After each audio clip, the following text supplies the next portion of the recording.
Welcome back to the second half of my interview, Tea with Adam, Habib, who is the Vice-Chancellor of the University of the Witwatersrand. I hope you have watched the first episode, but this one will be discrete in its own right, and you can watch it as is without having been to the previous one. Adam, thank you very much for staying for an extra while. I appreciate it greatly. In our last discussion, the biggest difference between the way you and I saw developments that we were discussing was that you thought that the Zuma years, the state capture years, were an aberration in the ANC's history. I think they were a completely logical conclusion, an inevitable development of the kind of organization the ANC is, and I cannot see a solution, certainly not an incremental solution, by a party that has become an interlocking network of patronage groupings and applying that to the way they disperse resources and funds. So while the model that you've described is precisely the one that I think is crucial for the future of South African higher education, and for the sake of viewers, let me just quickly repeat what I understood you to be saying, that we need to have a range of institutions, all excellent, all doing what they do very well, but doing different things in the system. Not only a range from technical and vocational enterprises, or training colleges or universities, but also critically undergraduate teaching and postgraduate teaching and research specializations, and have a range of institutions that articulate with each other, where students can move from one to the other, but where, when one is getting to do the degrees that really have a big payback in terms of your ability to earn during life, you start paying and borrowing money to do that you pay back through a graduate tax or whatever it is later on. That is a very good model, and as you point out, that is in the ANC's own white paper, but they are incapable of implementing that precisely because of the patronage networks that the ANC have become. They cannot do it because somebody won't like it. And you either are going to enable the ANC to splinter and do what South Africa needs, or you are going to hold it together and remain paralyzed and stuck in this interminable downward cycle. That's where we are, and the universities are actually in the vortex of that process. And this brings me to the next major theme that I want to talk about, which is leadership. And perhaps what South Africa lacks most at every level of society, not least universities in many instances, but across our society, is this elusive concept of leadership. Now, reading your book, this notion of leadership really comes to the fore. And there are leadership models in so many different contexts. If I can just take three of the universities, UCT, WITS, and the University of Johannesburg, three totally different styles of leadership. Max Price at UCT, I think some people would define that as leadership by appeasement, trying not to up the ante, trying to de-escalate things, hoping that if you feed steaks to a crocodile, it'll become a vegetarian quite soon. That was that kind of model. I don't want to be unfair to Max, but he was hoping not to give the students the enemy they needed to mobilize and consolidate. That was his model. I think we can agree that it had its very great weaknesses and failures. Then there was Iron Rensburg at UJ, University of Johannesburg, which was perhaps on the other extreme.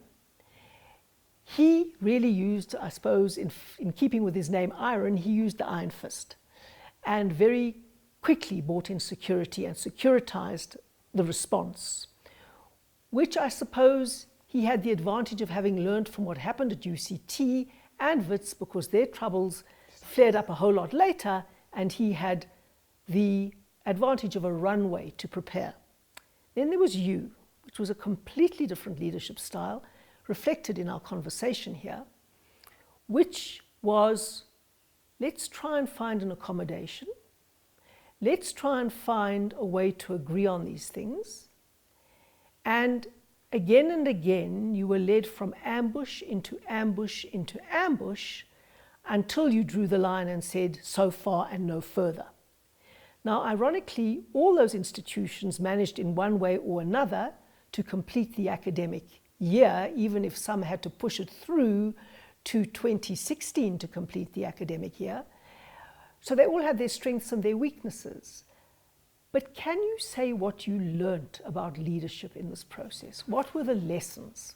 So let me start off, and Helen, I can't resist the opportunity, because you did start with an analysis of my imagining the Jacob Zuma years as an aberration. And I want to respond to that in that couple. Please do. So I, at one level, do regard the Jacob Zuma years as an aberration, in the sense that I think the corruption, the forms of patronage, had reached a point of crudity that even by the ANC standards was just unacceptable. And I do think there's an element of aberration there, and I'll come back to that in a minute. But I do think that there's a pattern of continuity between the choices they made in the late 1990s and the consequences for nativism and social and political polarization and the kind of nativist identities and racial entrepreneurs that emerged in the form of the EFF in the post-2014-2015 period. My argument, and I've written on pieces of this going back as far back as 1996 and 1999, I argued that the ANC's economic choices in 1996 were too, for want of another term, neoliberal. They were too market-oriented. Now, I wasn't arguing for socialism. What I was arguing for, a greater level of regulation and a greater timeline. Because my argument was, you'll get poverty down, but you won't get inequality. Because the real dilemma of economic policy is that if you let the market run, the people with assets, however, whatever their intentions, will grow faster than the people below. And the problem with inequality growing is that it creates social and political polarization in society. And for me, so in a sense, when the nativist politics, if you like, that emerged in 2015 and 2016, the kind of racial entrepreneurs a la Malema, or the kind of Jacob Zuma state capture fight back crowd emerges. When you think about that, that's a logical consequence of the things that played out. And I don't think it's a South African phenomenon. I think it's a global phenomenon. But even on those terms, I think Jacob Zuma was far more crude, extreme, and actually represented not only corruption and patronage, a level of leadership that I think even the ANC leadership felt uncomfortable with. So my view of the ANC leadership is they see themselves as basically a group of leaders who see themselves as middle class. What they want to create is a successful modern African democracy, because they want to show the world that actually you can't have a successful black democracy in the African continent. That's what drove... Well, I hope, a successful non-racial democracy. That's right. In the African but they want to show non-racialism and its demographic representation. And that's what drives, if you like, a Thabo Mbeki, or even, ironically, a Cyril Ramaphosa. They're very different personalities, but that's what drove them. And even by their standards, the kind of state capture, the Gupta capture of the president in the kind of crudity that it was done, created, undermined that possibility.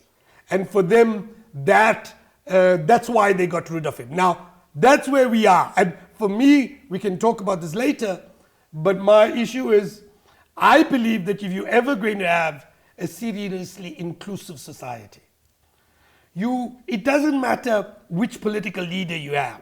What you have to have is the checks and balances systemically, a viable opposition, a social civil society that would make sure that politicians behave in a manner that forces them to act in the interests of the system. Adam, checks and balances are crucial.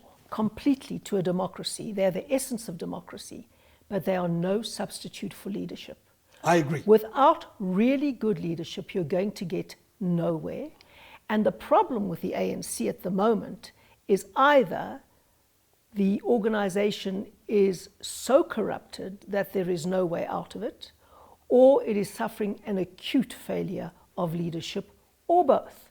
But I don't want to be here really talking about this, and I want to go back to your points about poverty and inequality very briefly before I come back to the concept of leadership, which I think is the critical concept in South Africa today. I've just been studying the statistics on unemployment very particularly. And during Mbeki's time, especially during the years 2004 to 2007, the economy grew very quickly and unemployment dropped. And the biggest way to deal with the Gini coefficient and bring that down, so to bring inequality down, is to bring unemployment down. So if you look dispassionately at the statistics of employment and poverty, you will see the extent to which Thabo Mbeki's gear policies actually worked. Yes. And if you compare what's happening now, it's a very, very sobering, cold analysis that the statistics produce. And you would probably call it neoliberal, many people would, but it's a market economy that becomes inclusive and draws in people through growth. I agree with you that growth is not a cure-all, but believe me, as economists have said, the absence of growth is a kill-all. So here's where you and I agree, and then I'm going to discard it.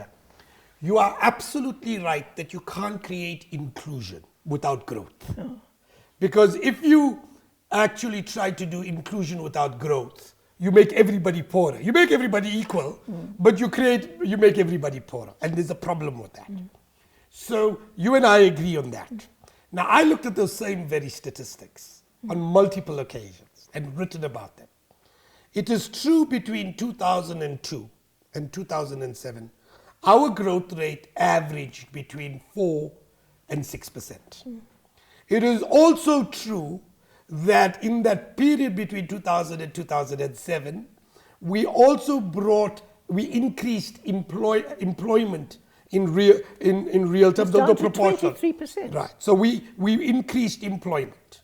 It is also true that in this period between 2002 and 2007, you brought poverty down in that period. But it is also true that between 2002 and 2007, you increased inequality. So the numbers are quite clear. No, check the numbers. The numbers are very clear.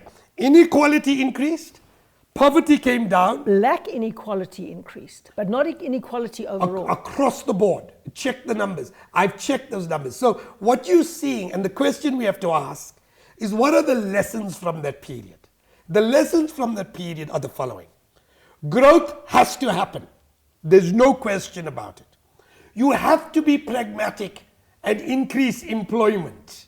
So there is a desire to shift employment in, and some of that's going to actually look for more adaptable rules in relation to the Labour Relations Act, etc. And BEE. And BEE. So that's the second. But the third is you have to deal with constraining the levels at the top end. And that can happen through two mechanisms. One, through tax systems.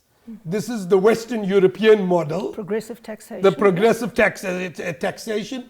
And the second is through, ironically, what Brazil did. Ironically, between 2002 and 2010. Bolsa Familia. Yeah, so what they did is they did more than the Bolsa Familia. They did the Bolsa Familia, but they took informal organizations in the informal sector and gave them resources and formalized them. By formalizing them, they increased small businesses. And by increasing small businesses in the tax system, they brought that. So what they did is they grew the bottom, but they grew the bottom faster than they grew the top. But they grew the bottom through patronage, and that's why Brazil collapsed. No, so what? Now the problem with the Brazilian model is this. They relied effectively on a commodity boom. They took the money from the commodity boom. The point they relied on a commodity boom that we should also have benefited on, and we didn't. But they also created a patronage network of politics. That is our trap. In Singapore, they did something very different. They allowed students to start their own businesses. The very best of those businesses were scaled through the state becoming the first client, and then the best of those were helped to be internationalized by the state. It was a meritocracy in that sense. But let me get away from this point, because we can have a discussion on economics for hours and hours, which I would love to do, because it is the root issue in South Africa. It's the economy, stupid, and I'm not obviously calling you stupid, but that's the famous Clinton phrase, it's the economy. And if we want to get people employed and into jobs and grow this economy, we must have that as a priority and stop doing things the whole time that undermine that priority. So I agree. And just watch the one thing that you've made, and I do think you need to watch for, is you're absolutely right that Singapore was based on a meritocracy. But there are patronage networks in all of the South Asian case studies of the tiger economies, if you like. Yes, they are. The South Korea, huge patronage networks. Yeah. The question is, it's not simply the patronage that is dangerous. It's how do you make it happen in a growing economy? If there's a little bit of corruption, I don't like it, I don't want it. But if your economy is growing, you absorb it. The problem with South Africa under the Zuma years, you had the corruption, but the economy was beginning to decline. There's a famous phrase, and I will never ever justify or rationalize corruption. But the famous phrase is this: if the corruption doesn't extend beyond the corruption itself, it is survivable. So if you do a corrupt deal, which means that millions of children don't get textbooks, well then obviously the corruption extends beyond the corruption itself. If it is only that you put somebody that hasn't been through a proper interview into a position, but they do the job well, then that's also corruption, but it doesn't have an impact beyond the corruption and it's itself. not justifiable, but it doesn't have the kind of undermining of development that happens. Correct. So the bottom line is, in some patronage systems, they happen without destroying meritocracy. In others, they create an incapable state that cannot do anything. So you and I agree on two things. One, meritocracy is important. Yes. Second, that there needs to be growth. And third, that in some way that growth can only be inclusive. In my way, this Correct. is really In my can way. only be inclusive if we're too. able to constrain and make sure either the poor grow faster or we constrain the rich so that we bring down the inequality levels. And that's the historical debate that we need separately on economic policy I don't think nationally. so. I think progressive taxation, inheritance taxation are all very, very important mechanisms. To do that. Yeah. No, they absolutely. And that's what the West Europeans did. There are other ways to do it, but frankly, in a progressive taxation model, I think we can create the inclusive developmental outcomes. Good. Well, we agree on more than I thought we would. Now, there's another thing that So the leadership, do you want to come? Well, I want to come back to the leadership because I think it is very important, because it's a major conundrum. Many of the schools at WITS and UCT and all the other institutions think they can create leaders, that they can train leaders.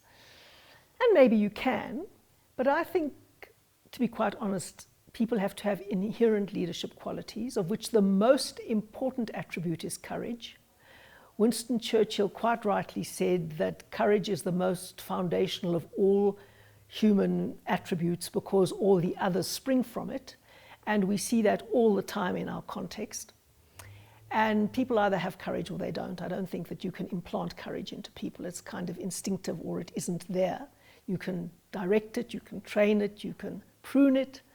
You can sometimes put a damper on it when it's too enthusiastic, but you need those attributes. Now, when a leader is in a crisis position, you will know, there is never any shortage of people telling you how to deal with it, what to do, how you should do it, what you should have done, second-guessing you at every moment.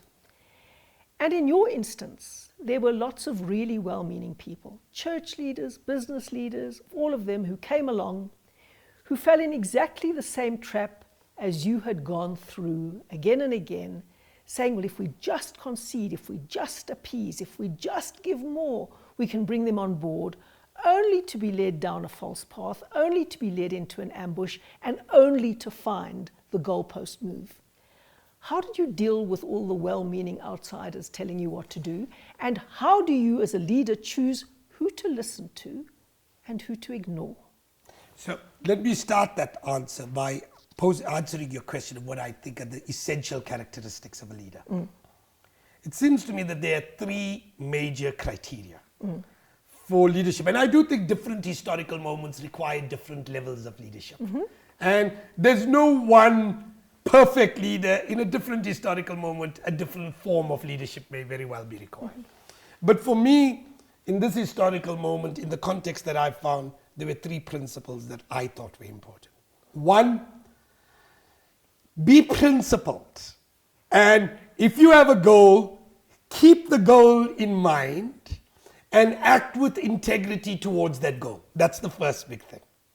The second, being principled, that must not mean you're not pragmatic. You operate in the real world, so it would have been nice to do it another way, but frankly, your context, your institutional location, the historical moment you're in, requires a certain set of pragmatism, because you've got to build coalition forces, you've got to create alliances to arrange that. So principle means don't forget the goal and act with integrity, but be pragmatic. Don't be so inflexible that you can't make choice. And then the third is what you touched on. Have the courage for difficult choices. There's never, in these kind of moments, the answer's never white or black. Unfortunately, sometimes you dealt a whole series of cards where you're going to have to make choices between the grays. And in that context, you're going to have to make choices of the least offensive possibility towards that end goal that you want. So those are the three principles that it seems to me that you've got to keep in mind. And at various historical moments, you begin to pressurize one or the other. So some people say to me, is it contradictory that you sat in the concourse in what is now Solomon Mashlangu House for 24 hours? That was the 16th of October, 2015. That's right. And yet, 1 year later, you actually brought in the police to actually deal with that. Is that a contradiction? And my answer is no. The moment has changed. My job is to keep the goal in mind, in this context, to keep this university running, to make sure that those graduates come out at the end of the year, and to assist in enabling, addressing inequality and facilitating the social mobility. So keep the goal in mind. Remember, you have to be pragmatic, because you have the cards are not yours to deal with. You got the cards dealt with. And have the courage. If you don't want to make hard choices, don't take the job. But don't take a job and then say, I don't like the choices I have to make.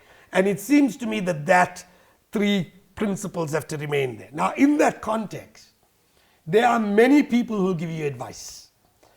From your partners, Fatima often gave me advice, this is what I think you should do, I think you're making a mistake here, to effectively, you'll engage with other education leaders. Max Price and I would have 2-hour conversations every night, looking and debating these kinds of issues. That's true of many of my engagements with many of the VCs.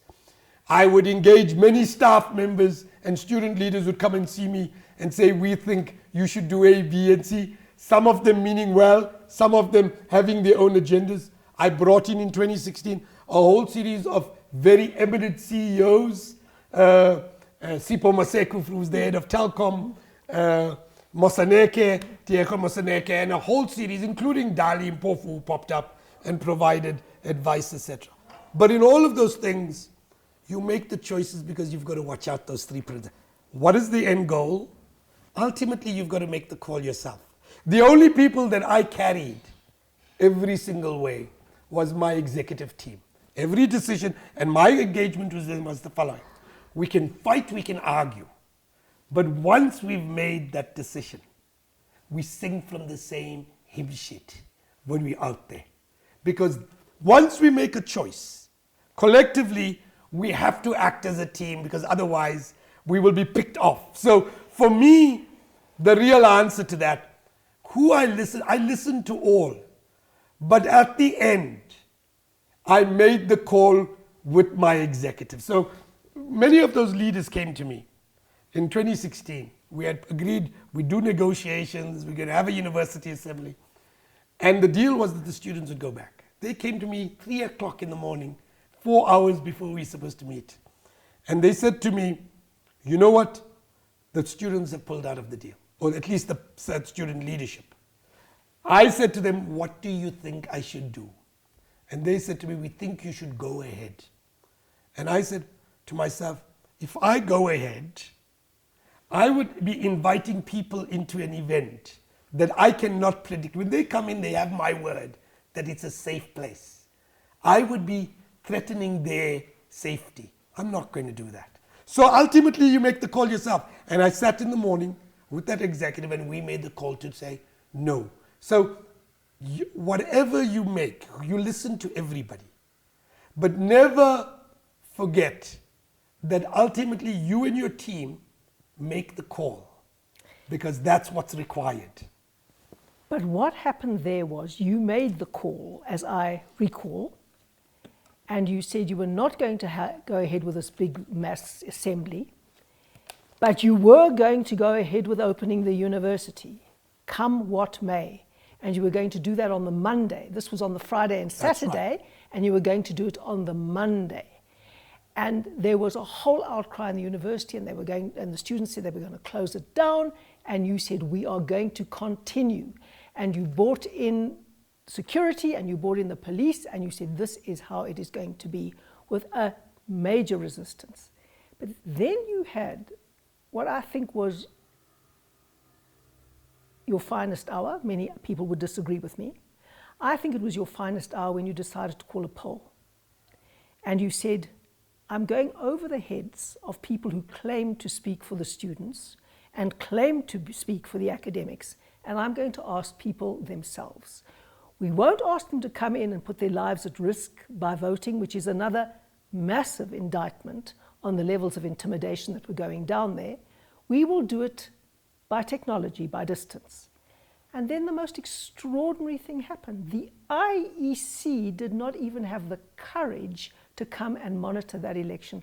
And I'd like to talk to you about the massive failure of courage of our institutions at critical moments when they need to stand up for constitutional values. For expedient reasons, they find a way of getting out of it. Really shocking. And so that you had to get a private sector company to come in and do it. I found that one of the most extraordinary passages in your book. But that was a stroke of, I believe, of leadership genius, when you said, we're going to bypass this, we're going to ask the students themselves. And then you had the most extraordinary result. Even though there was a glitch in your system and some couple of thousand students weren't able to vote who wanted to, you had 77% of students saying they wanted to reopen the university. And amazingly, 91% of staff said they wanted to open the university. And of course, the students were outraged. They didn't want you to hold this poll because they knew what the outcome was going to be. The student leaders knew what the outcome was going to be. The students loved the poll because they had a voice for the very first time. Now, when we're talking about the theme of leadership, how is it that people who've elected to be chairs of SRCs and to various bodies in student organizations, and people who even represent the non-professorial academic staff on council, get to say things and take very dogmatic positions and extreme positions that don't reflect their constituencies at all? How is that possible? So I think that that's right. I think that there are two things. By the way, just the poll we had just declared slightly earlier. Mm-hmm. And actually, you're absolutely right.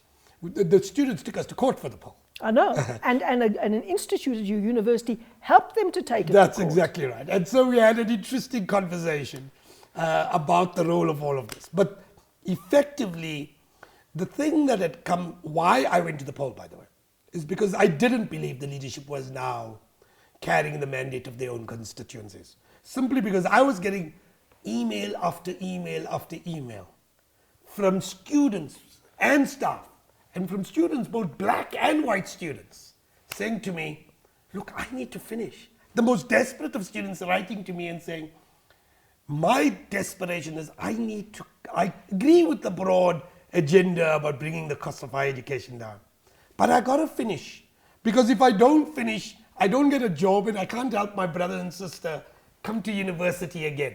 And so in a sense, actually allowing a shutdown of the system would have undermined the very inclusive development that is the long-term goal of us.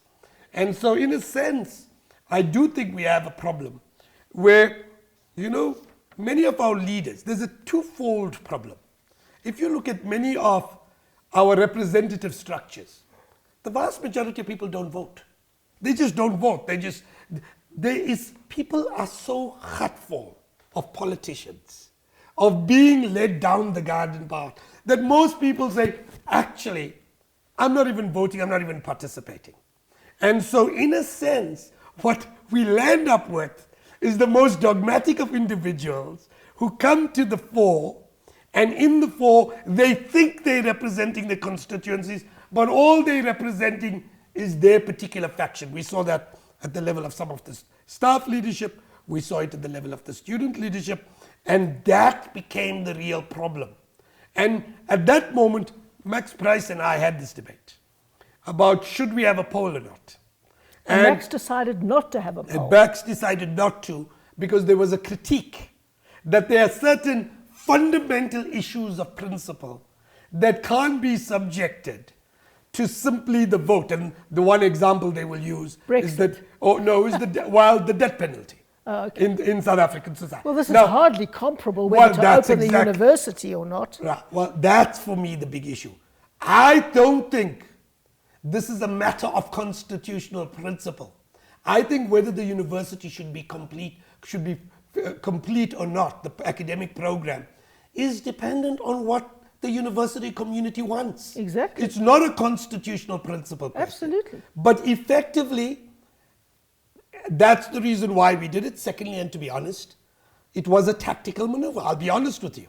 It was a demonstration that actually the vast majority of people want this to continue. And that vote, together with some of the other developments, the failure of the actual negotiations, led me to say, we're going to move on. We're going to plow ahead. Mm-hmm. And that was the decision we took. The third thing that I did, by the way, that same morning, is I decided to take the South African public into our confidence. So I gave a press conference. I asked my chair of council, come sit with me. Mr. Carolison. Yeah, and we publicly told the nation, this is why we're breaking it. This is why we're cancelling this event. This is the agreements, and this is how we will proceed. I expected the first 3 days will be difficult, and it was, because police action happened, etc. But by day 4, students and staff said, this is our institution, this is only going to hold if we come back to the classroom. And that took it. This was the most amazing transition that happened at that time. You cancelled the university assembly. You went ahead with a decision to reopen the university. You proceeded on that course, and slowly the majority of students and staff found their voice. And that was a critical moment where the leadership was seen to be like the emperor with no clothes. Now, how does it come that they represented them? You gave a very interesting answer, and that answer is reminiscent of somebody called Nassim Taleb. Do you know about Nassim Taleb? He wrote a book, Skin in the Game. I've read a little bit about that book. I haven't read the book yet, and I'm going to certainly do that. But he says that societies and institutions come to be run by really intolerant minorities because they are full of passionate intensity. They really care about particular issues that the tolerant majority, the moderate majority, don't really care that passionately about, and they just let it slide until they can't afford to ignore it anymore. because the minority that is full of passionate intensity starts encroaching on everybody else's rights. And then people need some voice to stand up, but because they're going up against a highly intolerant minority, they get intimidated, they get frightened.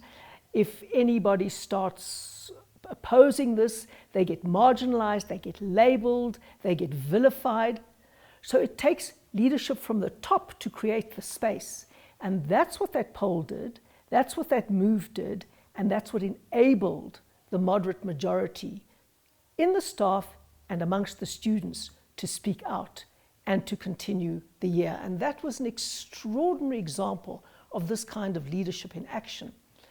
But you saw the student leadership, and this was something very shocking to me. I saw examples of the most extraordinary hypocrisy, cognitive dissonance, dishonesty, manipulation, even to the point of agreeing with you in private and having private meetings with you and making you promise you wouldn't tell anybody about those meetings, promising they could carry their constituency, never being able to do so, always shifting the goalposts. And it seemed to me that the student leadership were just posturing for each other. They were just virtue signaling for each other and completely forgot about their constituency. Now, that is a very common model of South African leadership. How do we deal with that in our context? So I think that there's two things that happened there, and it does worry me. The first is, I think that there's a whole generation of young leaders who are offended correctly by the mode of political leadership we've had. But they've learned their lessons from that leadership. So their view is that actually clever politics means saying one thing in public and doing another thing in private. They've learned that from Jacob Zuma, they've learned that from Julius Malema, they've learned that from a series of political leaders over a long period of time. And so in a sense, I worry about a leadership. You know, when I grew up as a young activist, even as a young teenage activist, there was a link between your personal life and your political life. In your personal life, it's called integrity. You lived some parts of your political. Now, it's never perfect, I agree, but you try within reason to broadly live this life. What I was quite struck by is how people imagine their political public life and their personal life in fundamentally different ways. And not only did they imagine it, they thought that was clever politics. And for me, that has been an inheritance from a very toxic political leadership. So for me, that's the first big problem. The second... These guys are all in parliament now. Well, many of them are.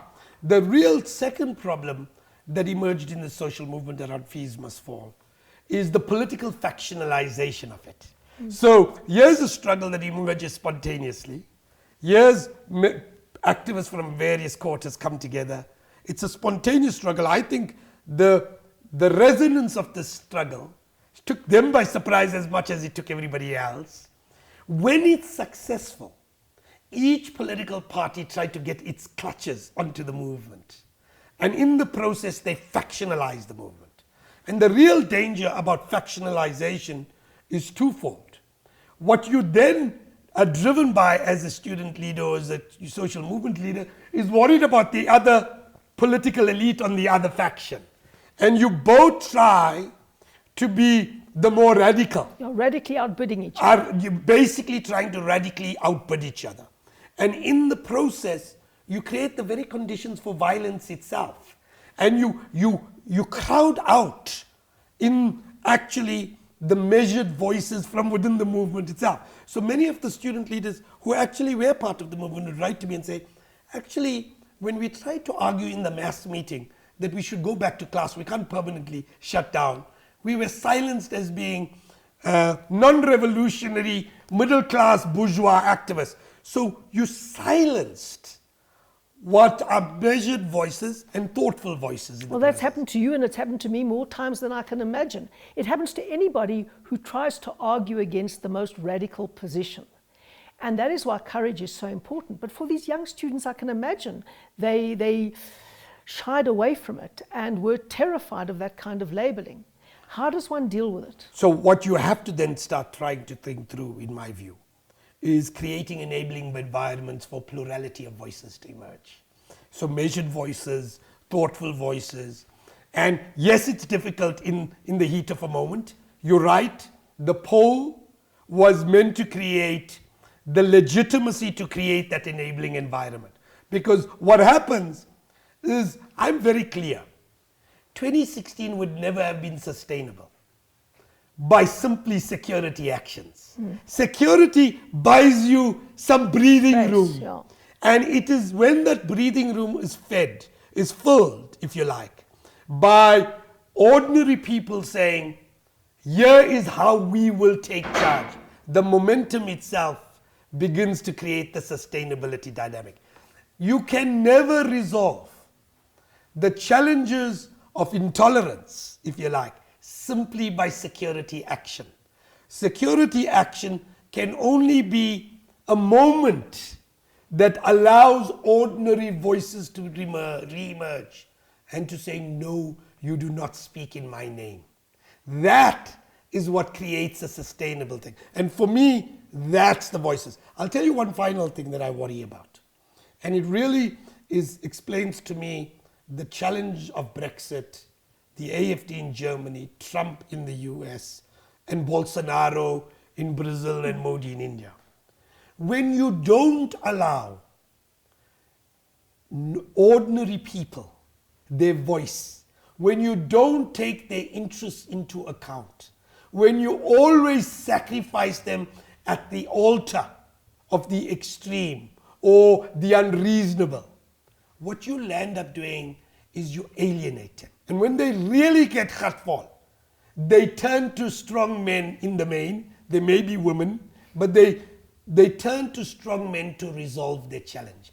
And then you get Bolsonaro emerging, and they are disastrous. Because although they take care immediately of the security action, they destroy the fundamentals of a democratic society in the process. We're agreeing on far too much today. We're supposed to be having a tough conversation, and I'm agreeing with a huge amount of what you say. But let me bring that right home to the South African context. I haven't done a poll on this, and I don't even know if research has been done on this, but I would guess that well over 90% of white South Africans really want this country to succeed as a non-racial democracy. They really want everybody to have a future here. They want it to be inclusive. They want our constitution to work. And they are prepared to put a huge amount of effort into it. Yet when people keep on saying whiteness is the problem, and other people keep hearing whites are the problem, and many people who say whiteness is the problem don't know the difference, and mean whites are the problem, what are you going to get? A massive polarization that you're currently seeing in by-elections and all that kind of thing. People are going to say, stop telling me I'm the problem. I know that there was huge injustice in the past. I'd like to be part of a solution. But if you're going to tell me on the basis of my racial identity that I can do nothing about, that I am therefore the problem, then I'm going to have to mobilize behind someone who's going to take you on. And that is how the death of an inclusive society happens. That is how the very political actors that are given their space by a democratic constitution use it to destroy it. And that I saw the seeds of very much at our university, which was an absolute tragedy. I also saw this extraordinary hypocrisy.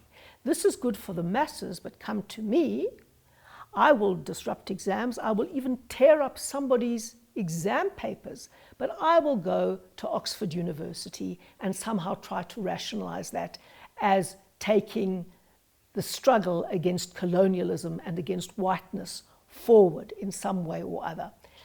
The most extraordinary moment in the whole book for me in terms of cognitive dissonance was the seminar that you describe with the Mellon Foundation at UCT in 2017. So it was quite a lot after all of this. But the whole decolonization debate was thick in the air still, and that seminar had been called by the Mellon Foundation precisely to discuss how you would decolonize the curriculum. And there were two parts to the seminar, as I recall you writing. The first was to discuss how to decolonize the curriculum, and the second was, well, what to do about the future of the Mellon scholarships. And while everybody was talking about the need to dramatically decolonize the South African curriculum, in the next half of the seminar, everyone was talking about why couldn't Mellon make more scholarships available to Oxford and Harvard without seeing any kind of contradiction at all. How do you explain that cognitive dissonance? You've raised two questions that I want to take both because both are important.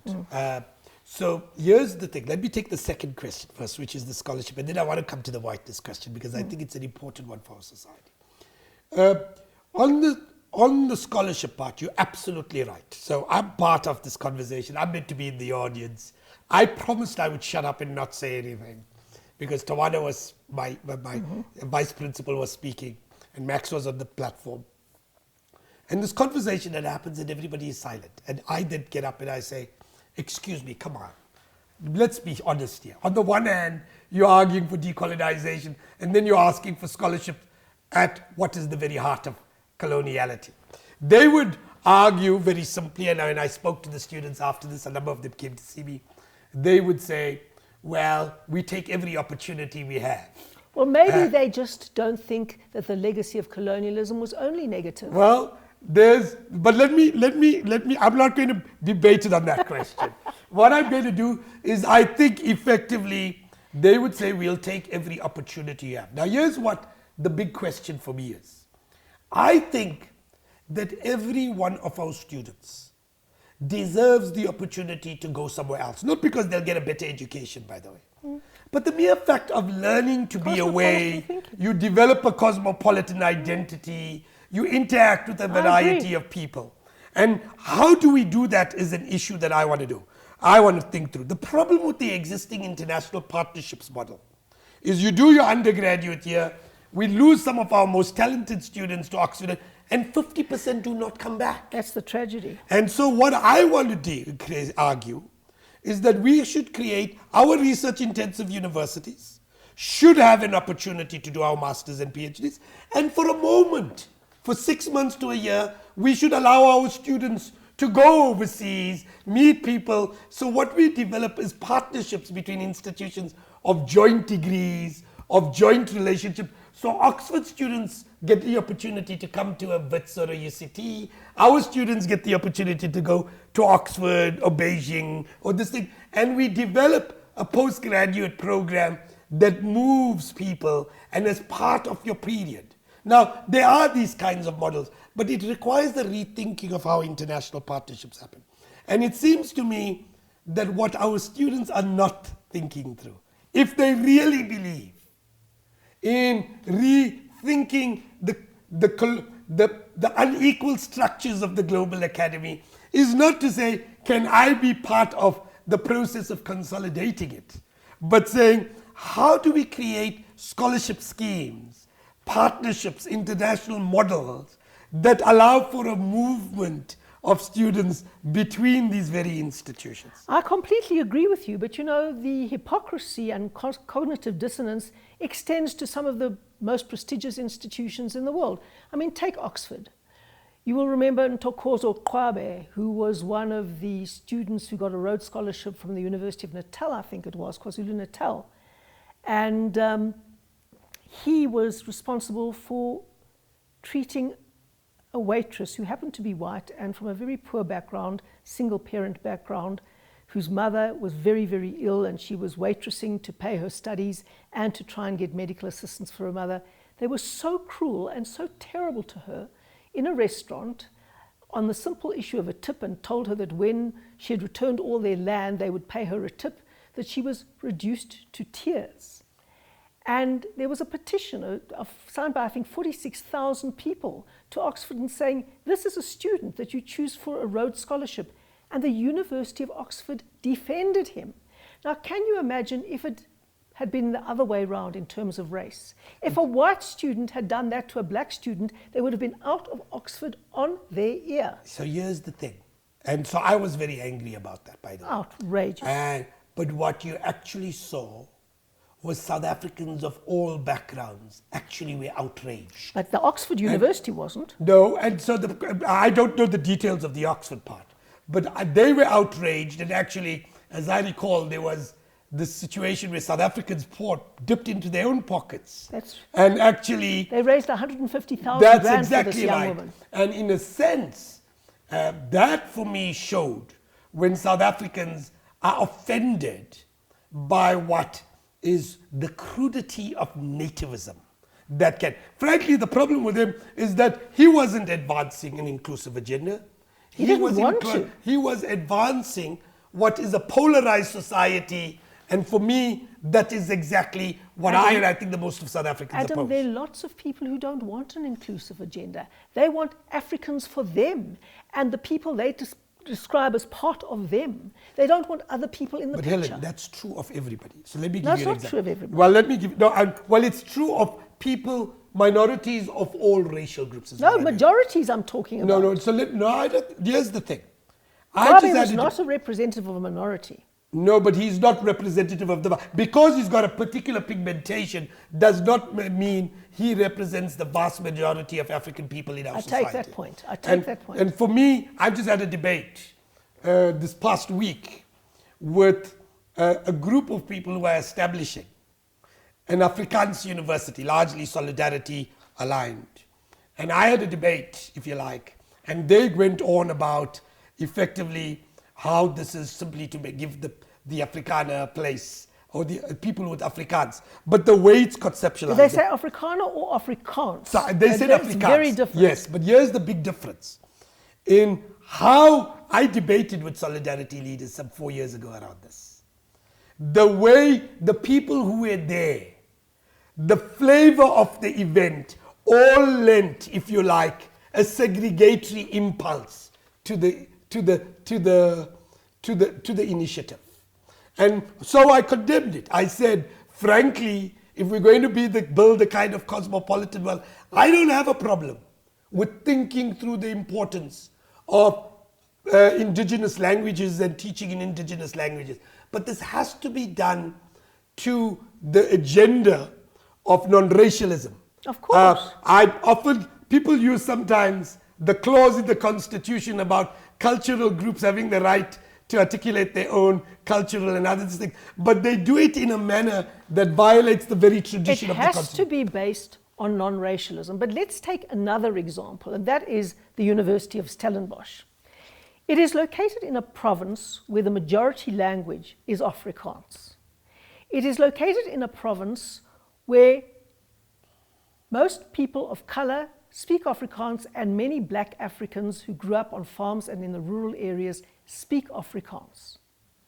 It makes perfect sense to me to have a non-racial Afrikaans medium university in South Africa that already exists and has had the basis of the academy in all teaching and learning materials and in the capacity of lecturers and a professoriate to carry it without problems. There seems to be absolutely no reason why we cannot have an Afrikaans-speaking university. Some people come to me and say, well, that's not fair because Zulu speakers don't have it, Tswana speakers don't.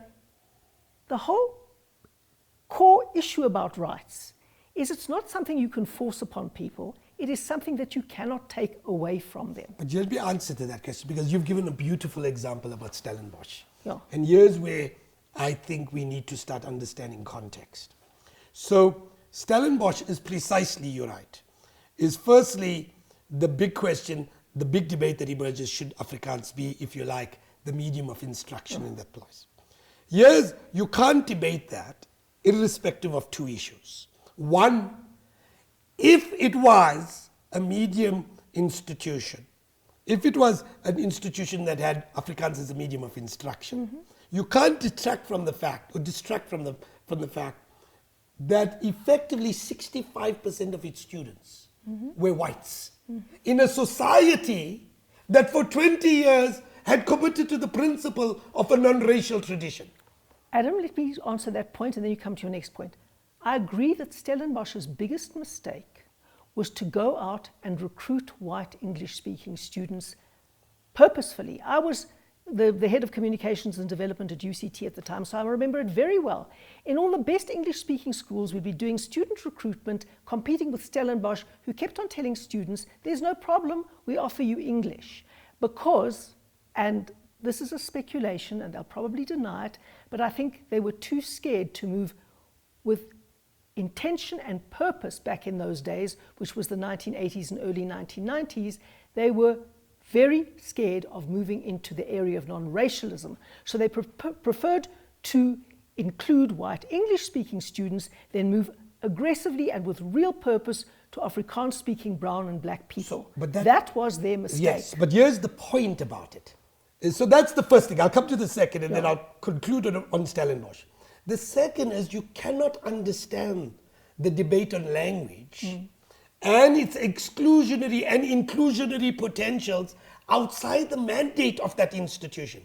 Stellenbosch wants to be a research-intensive institution. Why can't it do that in Afrikaans? Well, because actually most research-intensive institutions around the world, actually, whereas you go to the masters and PhDs, many begin to actually start looking towards offering in English courses, because the lingua franca of global research is beginning to happen. Now, the thing that... It's the colonial language. That's exactly right, and as part of that colonial language, it actually expanded. But here's the dilemma.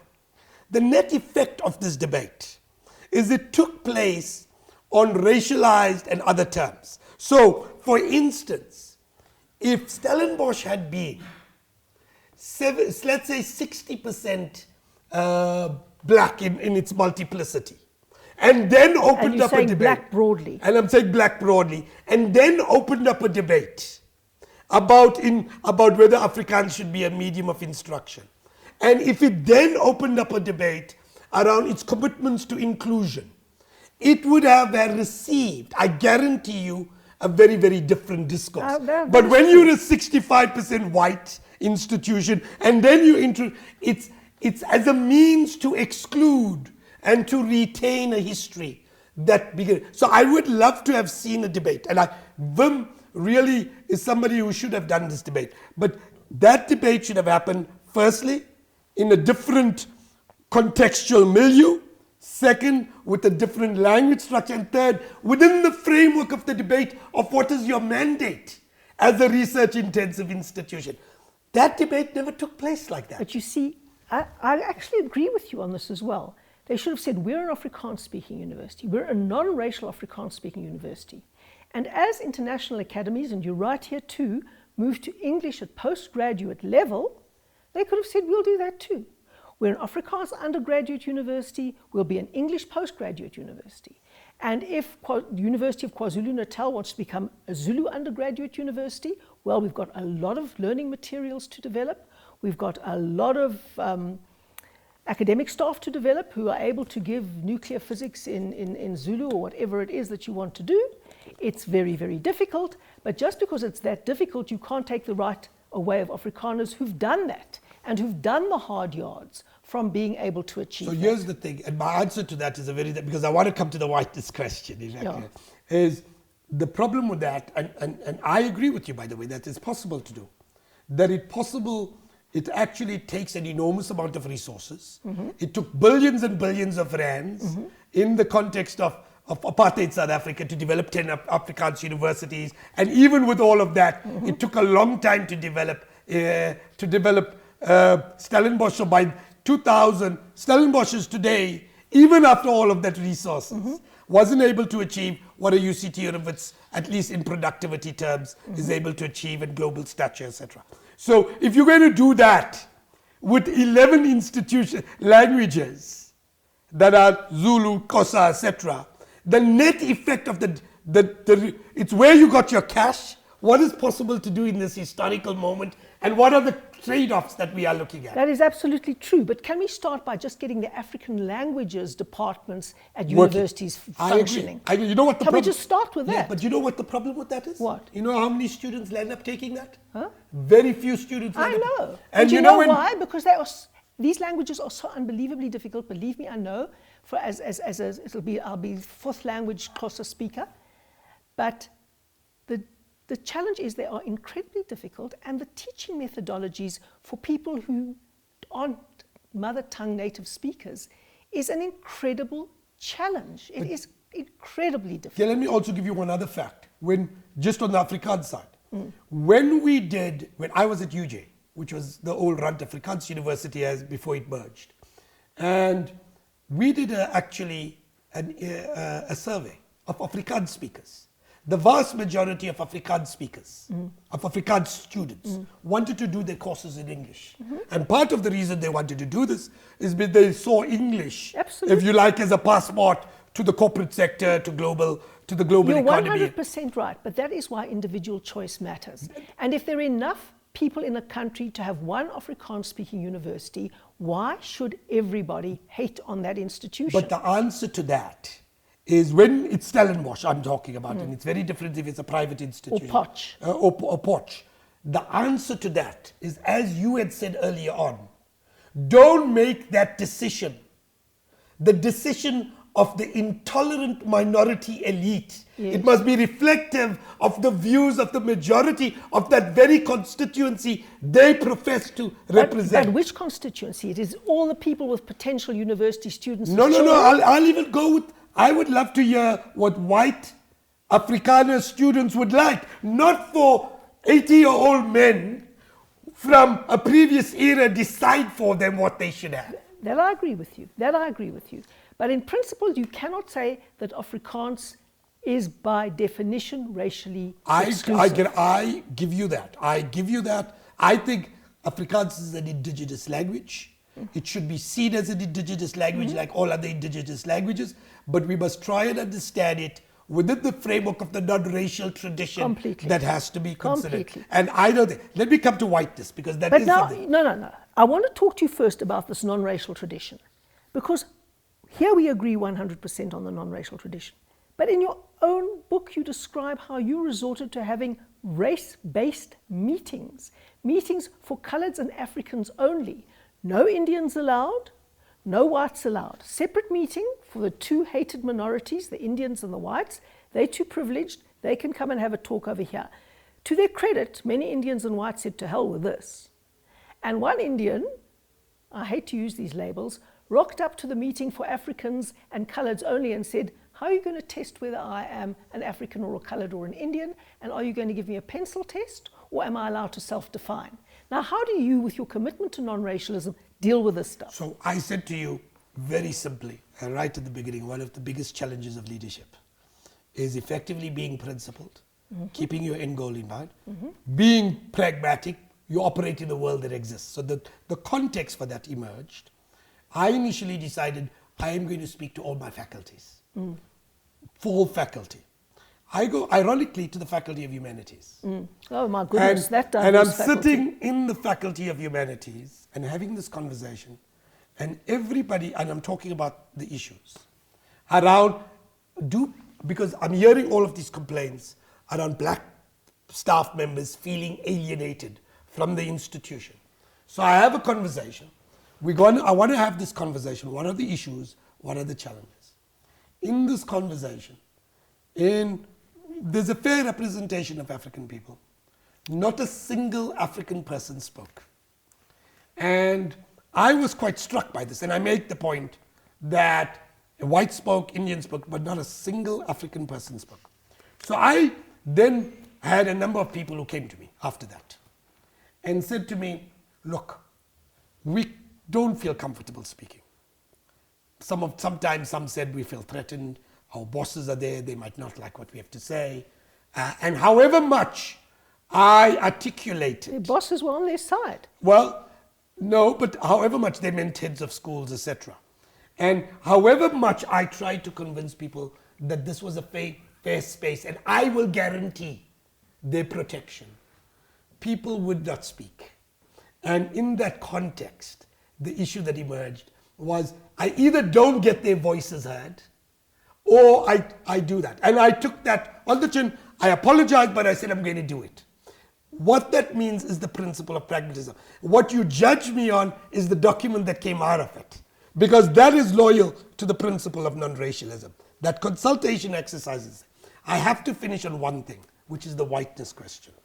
For me, do we have to recognize that in our society, that by virtue of the historical and our history, there are certain people that have an inherent advantage? I think that that's true. There is such a thing because of history that comes with the fact that you were white, that you came in a particular thing. Now that's also true if you were rich. It's also true of a whole thing. The question that comes out of it is that cannot be used as a means to silence those voices. What we have to say is recognizing it does not give you less of a citizenship. All it requires you is that when you think through how we build the non-racial society, that you have to act in a manner that allows those that don't have that inherent privilege to reward them in some way or give them a leg up. So my child, so let me move away from whiteness. When Adam Habib's son, because he's a vice chancellor's son, when he knows that that proposal gets the eye of the vice chancellor and advantages him, when there's somebody else who doesn't have that advantage, Adam Habib's son should have the courtesy, the maturity to say, can I help you in any way to assist you in enabling that? We're completely at idiom about that. Now, let me say that absolutely all whites in various ways were advantaged by apartheid. But it is not the only determinant of privilege. Agreed. Having wonderful, committed parents who give you role models of how to behave in life is an unbelievable advantage. I agree. That can happen across any racial category, for example. And what may well have been true of the past, as you have described by your very example, need not be true of the present. Adam Habib did not have the advantages under apartheid that many white people did. But today, you cannot say that Adam Habib's son is as disadvantaged as every black person in South Africa. So simply because the categories have become so jumbled and because the contexts have become so complex and nuanced, if you apply for a government tender, there's no such thing as white privilege, believe me. There's everything to do with white disadvantage. If you're a white person or two or three white people... By the way, that's not entirely true. If you look at most of the BE guys who've actually done well, there's a hell of a lot of white guys who've actually done very well as part of the BE agenda. Look at Tokyo Sequala and the people around him, That is etc. absolutely true, but the bottom line is that people were taken for their color, it's called rent-seeking, and put in the front line. So that is a massive black privilege, which doesn't attach to whites. So what I'm saying is you cannot take a historical truth and generalize it today and use it as the basis of how you determine opportunities for people, and least of all their rights to speak, and least of all policy. And that's why I would say that the debate on whiteness does not disadvantage anybody from speaking. And what I want to say, and my answer to this, is as long as you come to all of these very complex questions from the perspective of a nativist lens, who's more authentic? You will destroy it. There's a wonderful quote by Mahmoud Mamdani, who's a progressive radical scholar. And he remember Mahmoud Mamdani. And what he says, which is interesting, is that if you look at the real tragedy of the post-colonial experiment is you had colonialism that racialized society. What you did in the decolonial moment is you kept the structure the same, you changed the racial categories, and what you did is you created a perversion. That the real trick is not to start looking at an authentic past, but it's to look at how you can create an inclusive future. And that for me is the agenda. 100%. It should be the South African agenda, and universities are the crucibles of that. And I am absolutely delighted to end on that note. because that is the challenge we face, and it's a wonderful challenge to have, because it's not only South Africa's challenge, it's the world's challenge. And if South Africa succeeds with all the complexity we have, the world will have a model. Absolutely. So thank you very much, Adam Habib, for your hospitality. And if you enjoyed this discussion, if you feel that we need more of them, click like and subscribe. It's totally free to Tea with Helen for more of these tea discussions. Thank you.